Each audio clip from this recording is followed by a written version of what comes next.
વડોદરામાં વધતી જતી ચોરીની ઘટનામાં ચોંકાવનારી હકીકત સામે આવી છે. માંજલપુર વિસ્તારમાં ચોરો ખાસ મોડસ ઓપરેન્ડીથી ચોરી કરતા હોવાનું બહાર આવ્યું છે.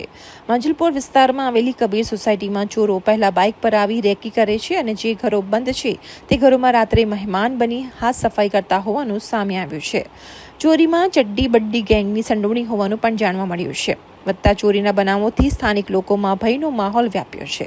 કબીર સોસાયટીના લોકોની રજૂઆત બાદ પોલીસ દ્વારા રાત્રિના પેટ્રોલિંગમાં વધારો કરવામાં આવ્યો હતો, પરંતુ ફક્ત સોસાયટીના આગળના ભાગમાં જ પેટ્રોલિંગ થતું હોવાથી હવે તસ્કરો પાછળના ભાગથી પ્રવેશી રહ્યા છે.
એન્ટ્રન્સ છે, એક આગળથી છે અને એક પાછળથી છે.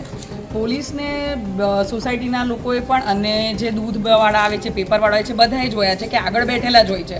બટ ચોર જે હોય છે એ એન્ટ્રી એમની પાછળથી લે છે, કેમ કે પાછળ પોલીસવાળા હોતા નથી. કેમ કે જે લોકોએ જોયું છે એમને કીધું છે કે આગળ 2 પોલીસ બેસી છે બટ પાછળ કોઈ નથી, એટલે પાછળનું પણ થોડું ધ્યાન રાખે એવું માંગણી કરીએ છીએ. પાછળ ખુલ્લો એરિયા છે એટલે સ્વાભાવિક છે કે ત્યાંથી ચોર આસાનીથી ભાગી શકે. ખરેખર જરૂરિયાત ત્યાં વધારે છે કારણ કે આગળ તો મિલિટરીની સિક્યુરિટી પણ છે એટલે જરૂરી પાછળ વધારે છે આના.